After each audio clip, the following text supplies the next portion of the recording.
Hello and welcome along to another episode of this FM19 story, part of the furniture with me, Daniel. It's season 19, episode 5, and today we're back much earlier than planned, and the main reason is I forgot about a tournament entirely, which today we're in the final of for the first time. We've got a chance to win another trophy, having wrapped up the Champions League last year, and as you can see, it's the Club World Championship final, where we could officially be named the best side in the world. But to do that, we've got to get past Boca Juniors, of course a tough test from the South Americans, and as we get in today we've had a tough road to the final and we have struggled a little bit to be at our best. You can also see, although we've been away for a little while, the Premier League table is closing up too. We had an awful result against our bogey side Man United, and they've been in fantastic form, and that 13-point gap we left with at the end of the last episode is now remarkably down to just 4. So let's go and have a look at the schedule for how that's managed to happen, and in the meantime I want to thank everyone who continues to follow the series. I really do appreciate the support and can't thank you enough for watching, and if you have missed any of our FM20 plans videos, then do click on the eye above to catch up with them. We've had our initial plans with the content we're going to have on the channel for the next year. That included a vote for a long-term series too. And then last Saturday we had the announcement for our FM20 beta save and the club we're going to be managing in that one season challenge. This Saturday, keep your eyes peeled as well. We'll have the announcement for our long-term one club story. So essentially the club that will be succeeding Torquay United, that we'll be basing our content around for the next 6 months. But in terms of our results since the last episode, you're with me for that really strong performance against Arsenal, and as a result of this extra competition we've only actually had 4 games off camera. Firstly away to Everton, who were our closest rivals at the time, a 0-0 draw at Goodison and a really solid performance. We were delighted with that result at that stage, although Stojanovic did have to keep us in it. Then our reserves won 3-0 against Spartak Moscow in the Champions League. The likes of Andrew Brown got a start, as did Pete Haaland at centre half. We've been really keen to get the youngsters in the side, and they did themselves justice in that one. In the end it was Brune, Kant and Moraes with the goals, and the few starts that Brune's managed in recent weeks has taken his unhappiness at his first team action away. Then at home to United, the bogey side got us again. They beat us 2-0 and it was comfortable in the end. They dominated the match from start to finish, and we didn't look like scoring at any stage. Then this week we've had a break for the Club World Championship. The semi-final we only snuck through on penalties. We did play a backup side to try and rest everyone for the final. And Guangzhou Evergrande, the Chinese side, got the better of us, getting us to 90 minutes and dominating the match, but we managed to hang in there and nick it on penalties. So a good result in the end. Our only first choice players were Andrade and Stojanovic. Andrade scored the goal to keep us in the match, and Stojanovic was the hero in the shootout. So we go into the Boca game today with a few players unavailable, and Gracia's injured as well, but of course they are a decent side too, a number of players moving over there in recent years, and we're going to have to be at our best to get the result. But a chance to win an 8th different trophy at the top level, of course the Community Shield I'm counting there, but this is a particularly important one as it makes us the best side in the world officially, though of course it is a tournament that's not that well respected in England, so we're not going to lose any sleep if we don't. We should be favourites and it's on TV, so hopefully we can give the fans something to cheer. I doubt many of them have made it over to India for this game, although we are pretty heavy favourites, but in inconsistent form, having only won one of the last 4 matches, and that's going to make things a little bit trickier for us. However, we are back to as close to our first 11 as possible. The only one who's struggling for fitness is Andrade, mainly because he was the player who had to play in the last game due to that injury to Marco Gracia. You can only name a 23-man squad for the Club World Championship, so we didn't have the likes of Smith here. He may have come in up front in the last one. But we have got the youngster Andrew Brown on the bench, and he's developing remarkably off the pitch.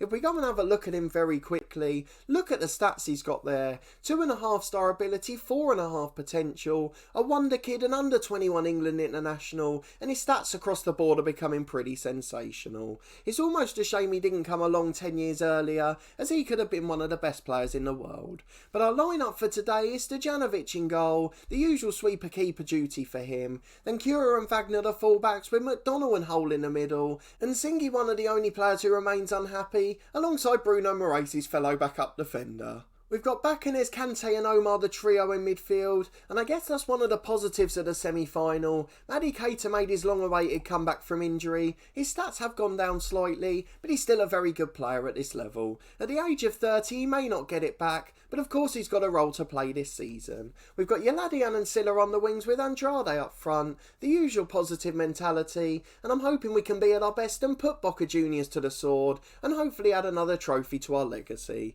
So let's go and get into the first half to find out. We'll be back in a moment to look at the lineups. Well, a narrow diamond for Boca Juniors, not something we've seen so often in this save. Of course, as a Luton Town fan in real life, something I get to see quite often, and perhaps something we'll be using in the FM20 beta, so maybe we can have more of a look than we would normally. They've got two greyed out players at centre half, so we should go and see if we can see any stats. We can't, so we're not going to get much of a clue for them, but the rest of the team looks pretty solid and strong.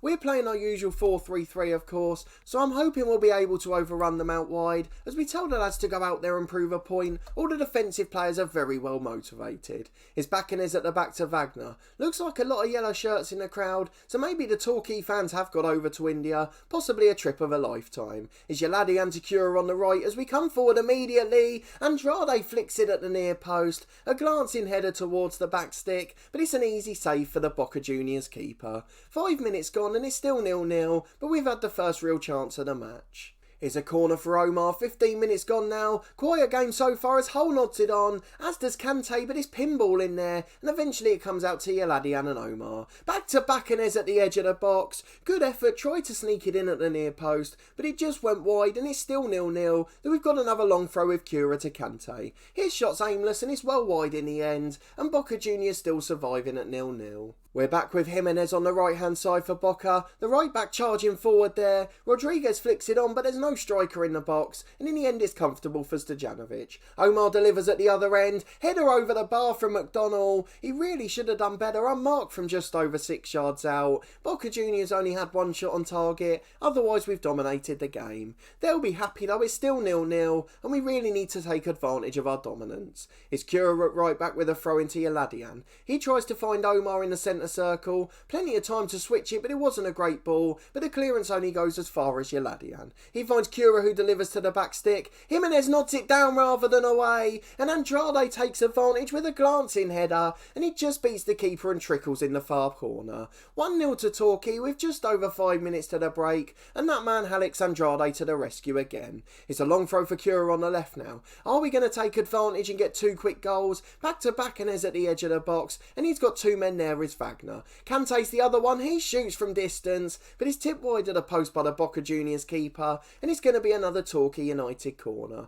Third of the match and Omar delivers, holds unmarked at the back post, but he puts it over the bar, is comfortable in the end, and it's going to be 1-0 at half time. I say that, but we've still got another chance to come forward here. McDonnell with a free kick on the halfway line, it eventually finds its way out to the right, Cura laying it in for Yeladian. Falls for Wagner on the edge of the box. We've seen his attacking prowess in the last few weeks, but a good save by the keeper, and now we've got a corner, desperate to get a second before the break. Kante's offside there. Wagner actually adjudged to have been offside. I didn't really see him in the goal mouth, but we'll trust the linesman's judgment. It's 1-0 at the break and a real dominant display. I just wonder if we'll regret not adding a second.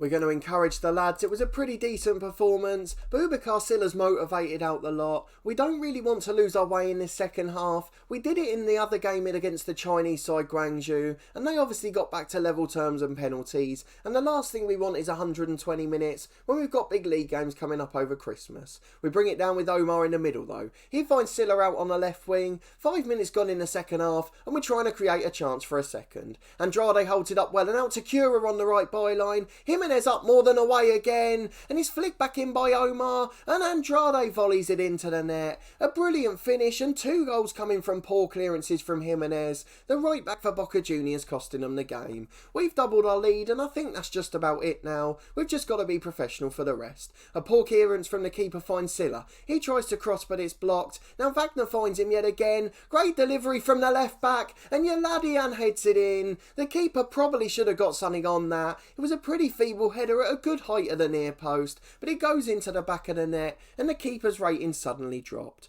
I just want to see the attributes really. Jimenez, to be fair to him, is an 18-year-old central midfielder and he's covering at right back in this one, and Casais, the keeper, I want to look at as well, just to see how well he's rated. He's actually a very good keeper, though he is now 36 years of age, as Andrade volleys in but he's offside, and I think that might have been the wrong decision. Denied a hat-trick, but it's comfortable for Torquay, and we're with a quarter of the game to go, let's make some substitutions. I'm desperate to get some younger players on, but of course we've got to protect Andrade's fitness, so Malik Kante's going to be replaced by Brune, or do we bring Maddie Keita back on? I think we'll stick with Brune for now, as Keita played 70 minutes just 3 days ago. Silla on the left's not had the best game, Lee Kant will come on for him, and we'll give it 5 more minutes and then bring on Andrew Brown, though I'm not sure whether that'll be for Yaladian or Andrade. The ideal would be Andrade completing his hat-trick, and then we could take him off to celebrate. Kant with a corner to the back post to McDonald, headed down but only into the keeper's arms. The experienced pro has done well there for Boca.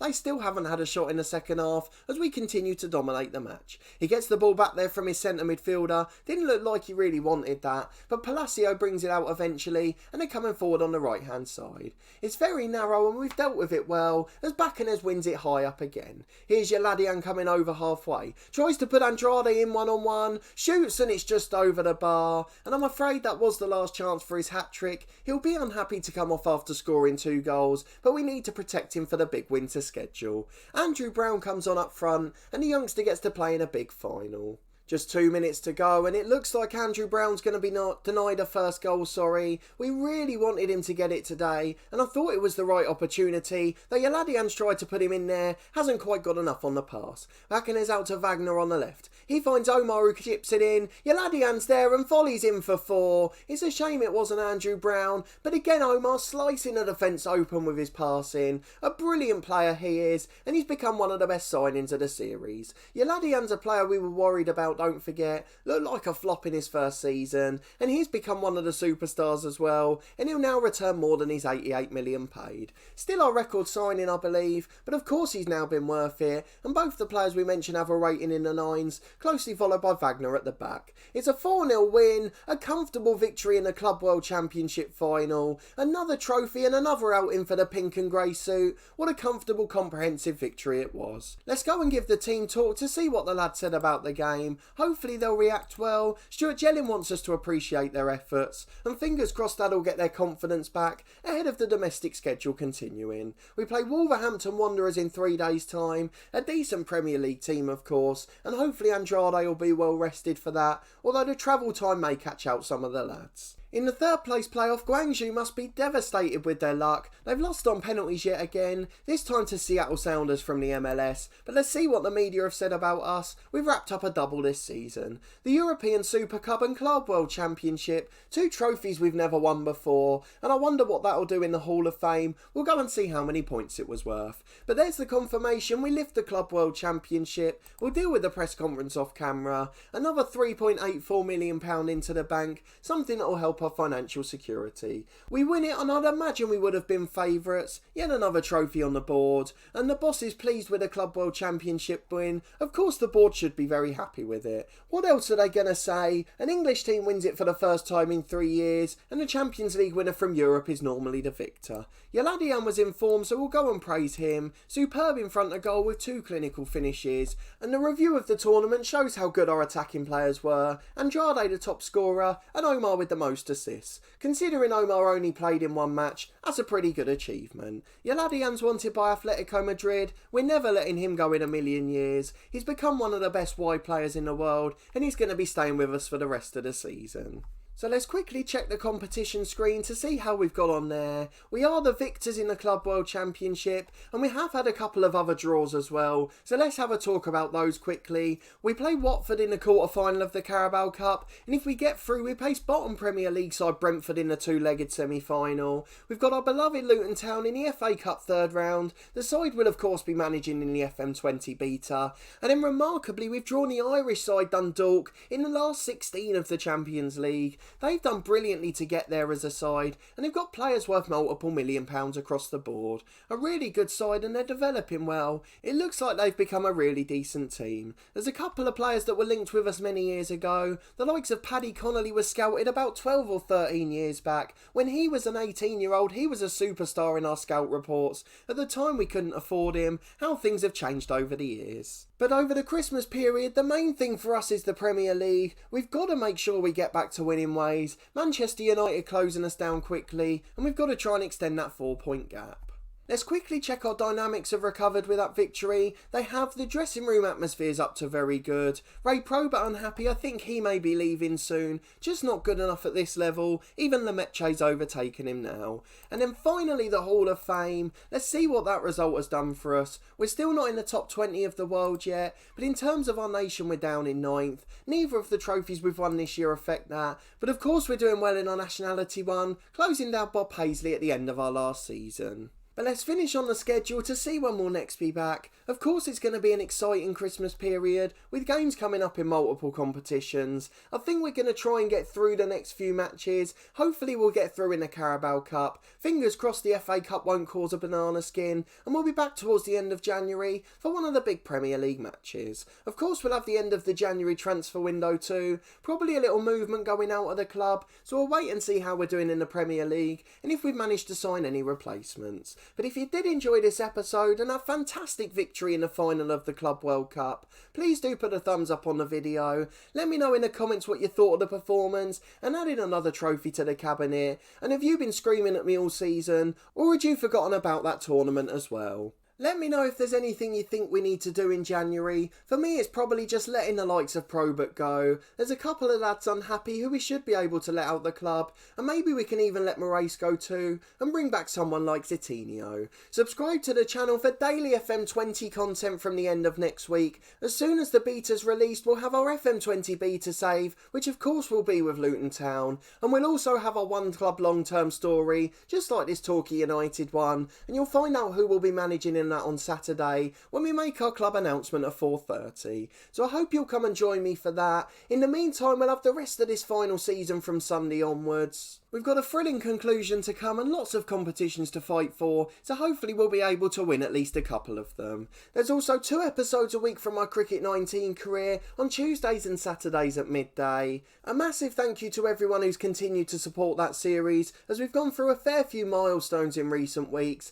and there's another 1 or 2 coming up in the next few episodes, so I hope you'll come and join me to see them. And then finally we're coming towards the end of our Snooker 19 career. We're in the final tournament of the season. We're hoping to go out in glory by winning the World Championships, and you can see action from every round along the way. But a massive thanks for watching and your continued support of the channel as always. I really do appreciate it, and I hope to see you next time for another important episode as we try to get back in charge of the Premier League title race.